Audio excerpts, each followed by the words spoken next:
Hello everyone, and thank you for watching my documentary. My name is Şimal, and I'm going to be presenting my thesis to you, which was titled Postmortem Soundscapes. So you've just seen my documentary that I compiled through my fieldwork in Silivri, Istanbul, and my research focus had been sound in Islamic funerary rituals. And the reason why I did such a documentary alongside my thesis is because I wanted to archive and convey research by means other than text as well. And I did that because I believe there is this inherent parallelism between documentary filmmaking and academic research. In the end, they both aim to understand the world around us or their inquiry through social, cultural, or political lenses. And while documentary filmmakers, they use cameras, but academic researchers, they use texts. And both of them contribute to our knowledge about their inquiry, simply. And so one of my fundamental research questions had been whether death marks the end of our orality or whether hearing persists on another level beyond our biological cycle. So to investigate this, I mainly looked for two fundamental axes, which were epistemology and phenomenology, but to make things simpler, I'm going to reshape them as theory and experience or practice. And for the theory part, I mainly dug deeper into the core of like how we know, so around the philosophical discussion of how can we produce knowledge on what is unknown, and the unknown being the other world or the afterlife, which stands beyond our material perception. And for the practice part or the experience part, I mainly investigated funeral as lived experiences. So to do that, I visited 3 soundscapes because my research question had been sonic at its core.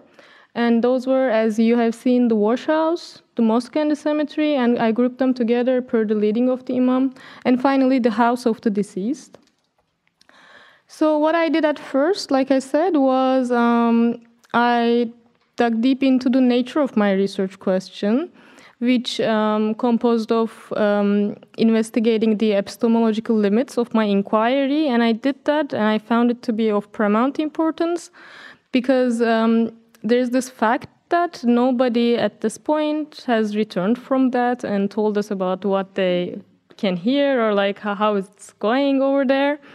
So there's this, like at the core of my research, there's this scientific paradigm, and this required me to, in a way, go back to Islamic philosophy, which has fundamental, transcendental, and immaterial roots in itself. And to do that, I investigated 3 particular conceptualizations, which are al-ghaib, nafs and ruh, and al-barzakh. And I will open them just now. So the first one, al-ghaib, it is defined as that which does not fit the frames of senses, or everything that remains hidden from the eyes, be it present in the hearts and minds or not. So this realm in the Quran and Hadith, it appears in its dialectical form, so it refers to the, or is rooted in the binary realms of the seen and the unseen. The seen being the world around us, the world that we experience, so the external. And the unseen has many other worlds inside, and it cannot be sensed or perceived. So there is this imperceptible world which is fundamental in Islamic religiosity and belief. And the way to understand or like comprehend this realm of the al-ghaib is suggested to be spiritual and metaphysical intuition and belief. And to do that, we cannot sense. So the suggestion is to imagine, which in a way transcends earthly limitations. And I brought this up because I wanted to bring focus more on first redefining imagination as a means of gaining knowledge, and second, perceiving the immaterial beyond the boundaries of what we deem our rationality. And the second concepts that I investigated are nafs and ruh, which refer to the entanglement of the material and the immaterial. So these are often used interchangeably, but there are slight nuances among them. So nafs is often translated as the self, but sometimes also as psyche, ego, or soul, and it's also composed of passion, lust, and desire as well. And ruh, on the other hand, is the soul, and it's the spirit or like the breath of life as well, like the spirit of life being put on the human. So in this way, it also refers to the communication of life force. And ruh is also not only immaterial, but the immortal element of a living being. So while the body dies, ruh does not. And it's defined as the true self or soul apart from the body. But more importantly, it's also defined as the sense by which one knows Allah and turns to Him and the love of Him. So this reference to knowledge, like knowing Allah, also points to this actually epistemological capacity of expansion as already embedded within Islamic belief. And it also points to the, again, possibilities beyond the formal mode of rationality. And the last concept that I investigated was al-barzakh, which is what's imminently liminal. So it is defined as an intermediate state of human existence between death and resurrection. So something alongside limbo, perhaps. And there are different ways of perceiving what's happening in the al-barzakh. For example, al-Bukhari suggests that the souls, they float between this world and the other in al-barzakh, while Ibn Rajab, he suggests that they mostly linger around their tomb. And Ibn Qayyim, he suggests that they are just momentarily there around their grave, but they are free to visit any realm they wish as long as they're in the barzakh. So there is this variety and ambiguity in the formulation of al-barzakh, but it also like shows us how knowledge is still produced, even though we don't know what, or we don't experience what happened there. And I want to finish this part on the nature of the research question with this quote by Al-Kindi, who says that one ought not to seek demonstrative perception when trying to grasp just any object of study. For not every object of intellectual study is perceived through demonstration, because not everything has a demonstration, only some things have a demonstration. We must pursue what is necessary for each thing that we study. And I found it to be important because at the core of my research, there's something that cannot be demonstrated simply. So I had to, in a way, go against the ideals of the Enlightenment or the Age of Reason, which suggests that objective and universal truths can be attained by correct methods. So I had to, or chose to stick with the alternative epistemologies because I believe they were capable of not only transgressing the empiric limit, but also perceiving the truth beyond the material and the rational.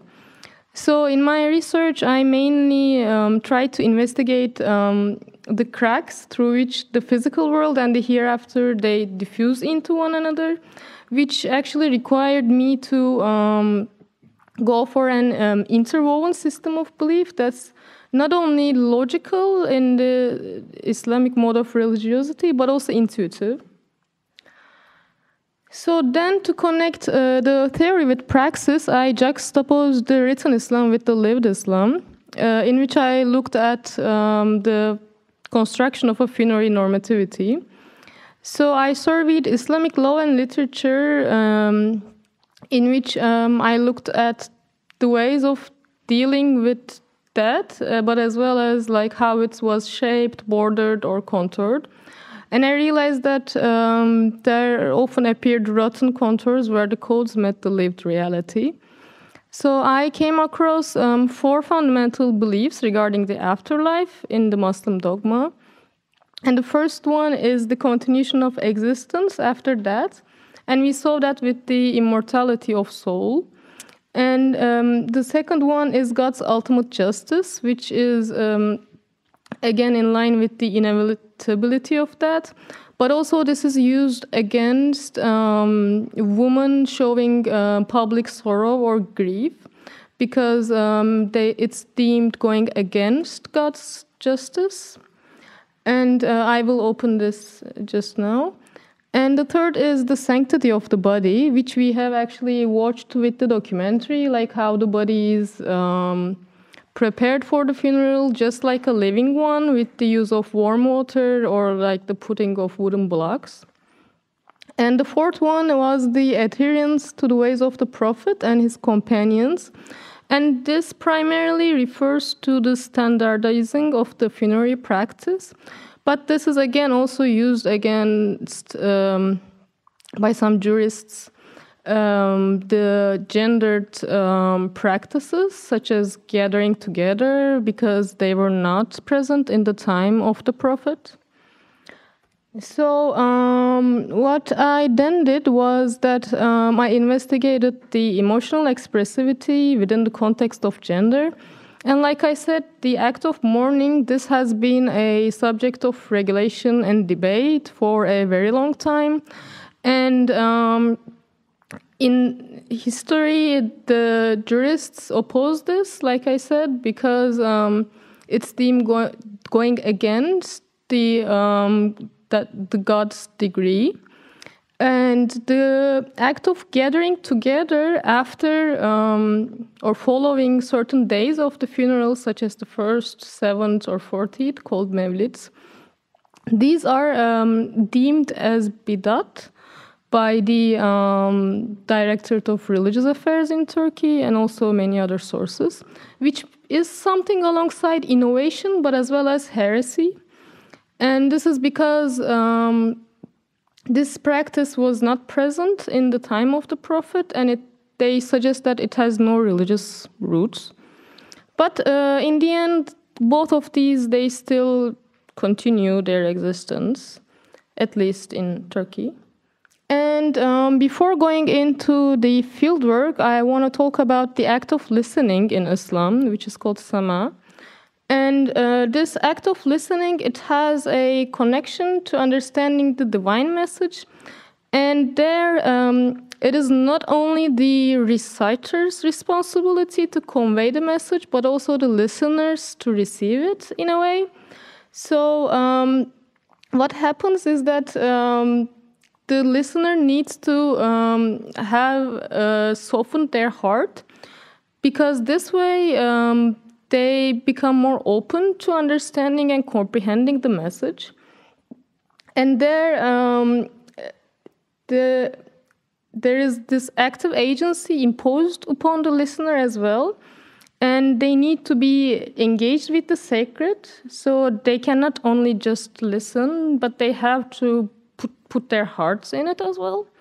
So what we see is that the act of listening is actually multifaceted. There are sensory, sensual, emotional, epistemological, and expensive aspects of it. And finally, we get to the fieldwork, which you've seen for the most part in the documentary. And with the fieldwork, what I wanted to do was more along the lines of a phenomenological effort to recreate the listening sensorium, so more based on the experience of it. And to do that, I visited the 3 soundscapes. And echoing Serematakis, I tried to ask, can theory shift from the familiarization of that to the defamiliarization of social order by that? And I knew that presenting a thorough Muslim sensorium was not really a tenable purpose. So I wouldn't say that this is, again, a thorough ethnography, but it's more along like passages or fragments that lend an ear to the postmortem soundscapes in Silivri, Istanbul. So the first soundscape that I visited was the wash house, in which the body is being cleaned, washed, and wrapped in shroud. And this is actually the start of the funerary practice, because the body gets prepared. And this is not only material, but also a spiritual purification, in the sense that the body gets to leave the dirt of this world behind. And what I did here was that I interviewed a gassale, who is a corpse washer. And I want to highlight 3 things from the documentary remind us.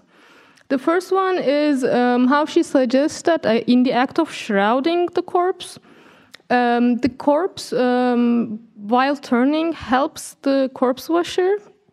And this points to actually like transgresses the biological boundaries, because the body, despite being dead, is reconstructed as not only being kind, but also helping.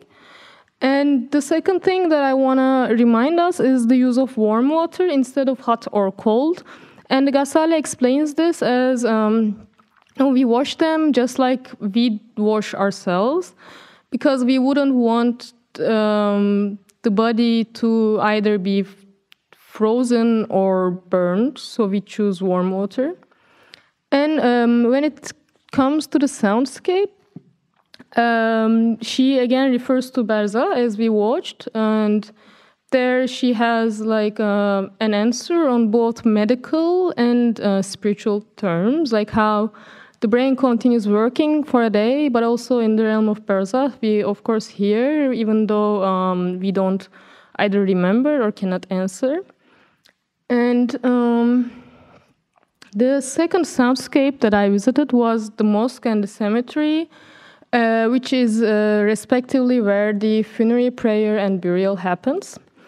And in this practice, I want to again remind us a few things.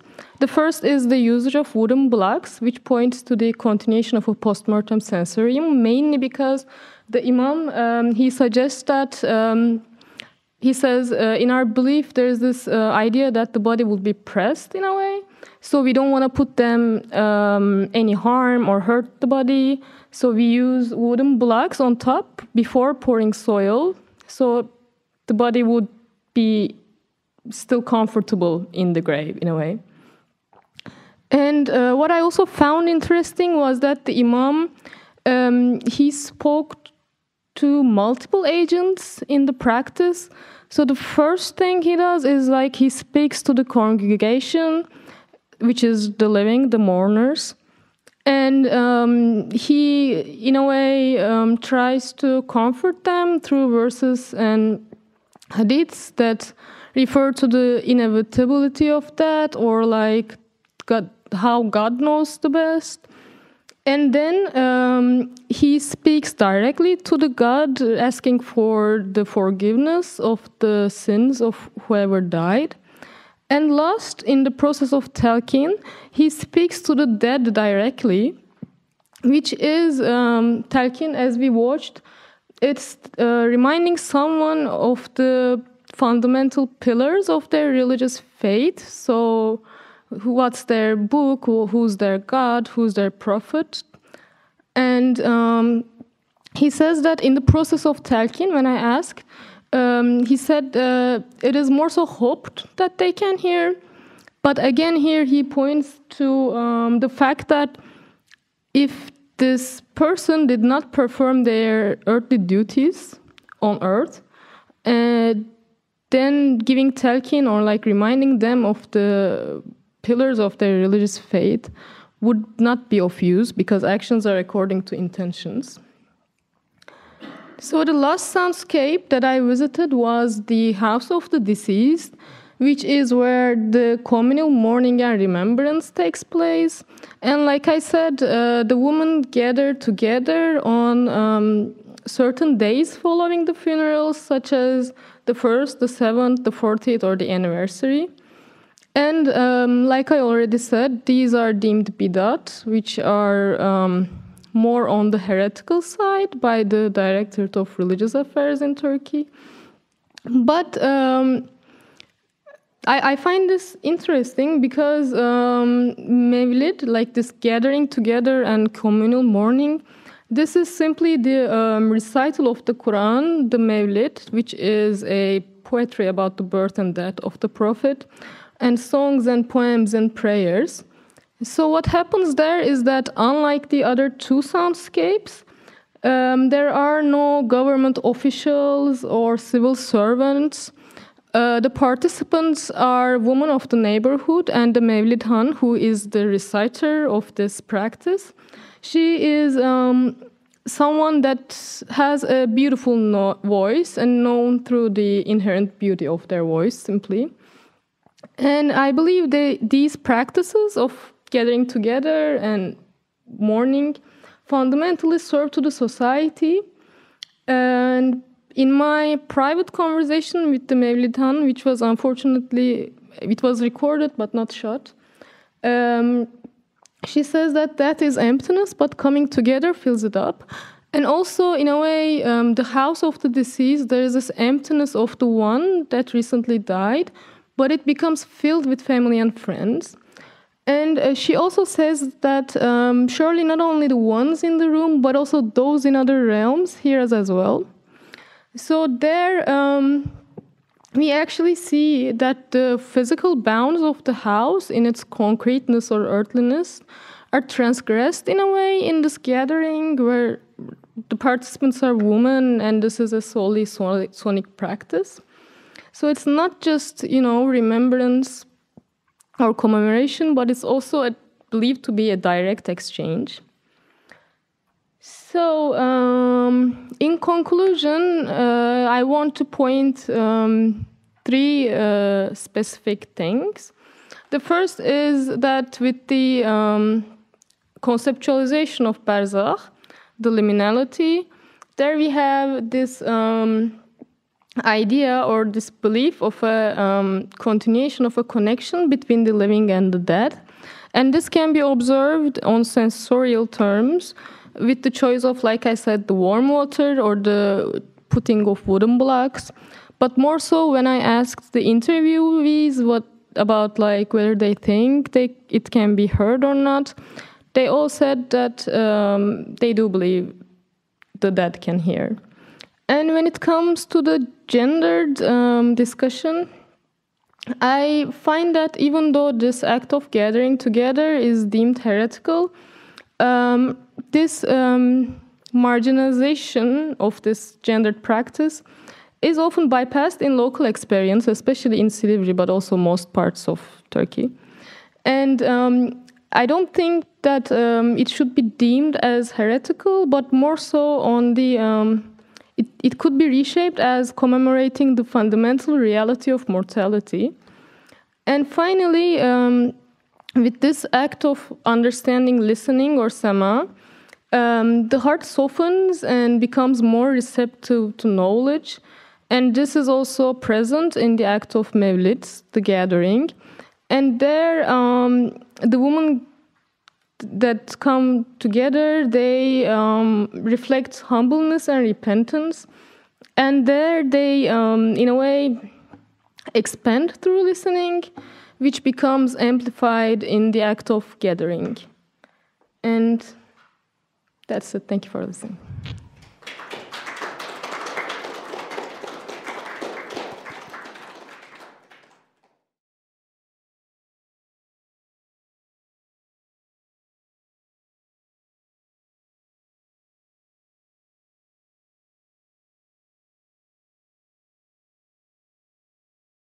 It was an attempt to drag a practice or to reflect a practice with means found all over the way of trying to apply them unuseful.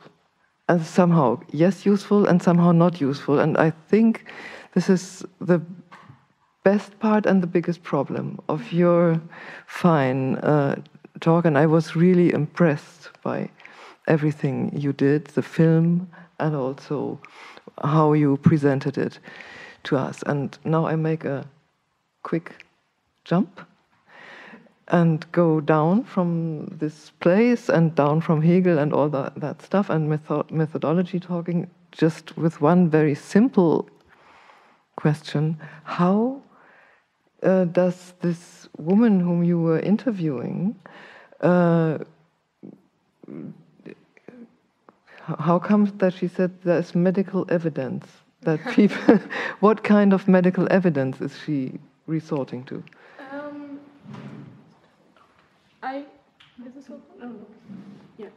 Yeah. I suppose she was mostly referring to the fact that hearing is actually the last sense that we lose when dying. So the other four senses we lose at the beginning, but hearing remains the last one. But on medical terms, I'm actually not sure, and I was also surprised. But I mean, she graduated from something alongside theology as well. And she had been doing this corpse washing for more than 10 years. And like I said, I'm not sure about her source, but I didn't really, like when I investigated, she didn't really give me an answer as well, so I don't know.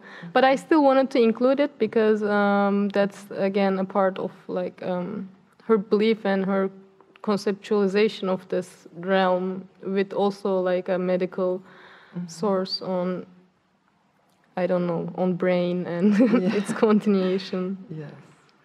I still come back to the methodological question because this is so captivating, this dealing with the liminal realm of between life and death, because on the one hand people assume that the body is still a person in need of being calmed down by the recitation and encouraged for the big journey into the other world. A person that helps those who care for it, a body that is still gendered, as you say.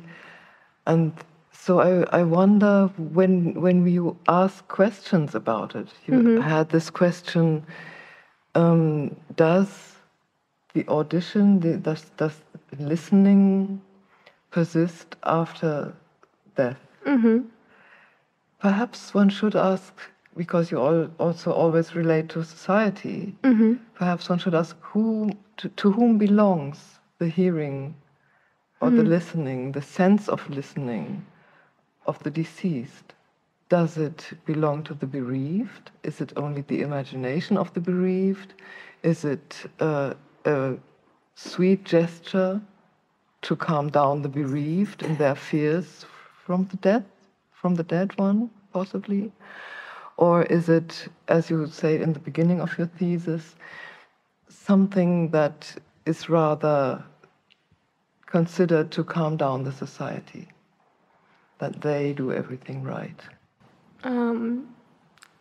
For the people that I interviewed, they mostly relied on this this presence of this liminality between death and resurrection. And actually, when it comes to whom this hearing belongs, in this funerary practices that I observed, especially with like woman gathering or like the imam's speech, there are, of course, aspects that relate with easing the society and comforting the mourners.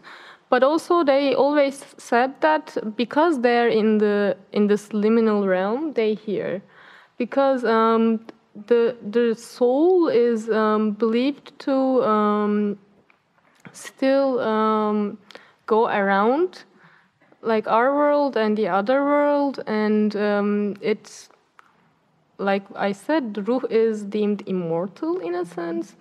So I would say that the fundamental reason why they suggested that the dead can hear stems from this liminal space, which allows for such an imagination, perhaps. So it's all tangled in a way. Yeah. I just may add, perhaps, a small observation from my practice in secular funerals. Almost every member of a family or friend who adds a kind of eulogy to my professional one is addressing the deceased directly, as if this deceased person would still hear him or her, even if they are only a bit of ashes in an urn. Meaning, it is so strong, this desire to prolong the relationship in which you can address somebody. This is one very strong urge, I'd say. And the other urge in it, as far as I can see it in my experience, is that people somehow feel a necessity to apologize, as if they feel guilty for the very fact that the deceased is dead now and they are still alive. And so they try to tell the deceased person what wonderful, how good they understood, how well they understood him or her, and how good they did in order to support him or her. And this is really amazing. My question is, do you really think that we need more than like something like a psychoanalytical paradigm or something like a Popperian paradigm, which are strictly opposed to each other, but Popper with his world 1, world 2, world 3. Do we really need a different paradigm? And do you think that this can be attached to one's particular belief, system of beliefs? I'm not sure whether I made myself clear in English. Well, as far as I understand, I don't think this needs to be attached to a certain belief, but I just found it necessary to investigate such a paradigm, particularly because of the phenomenological aspect of my research, because I'm mainly working with people in their own experiences more than, like, I base it on a theory, but a theory that is not truly like the rational scientific one. It's rather soft-hearted, isn't it? Yeah, it is very soft-hearted, exactly. So that's why I somehow found that it was of paramount importance, because I wouldn't say that because it's needed, but because of my research question. This is great, thank you.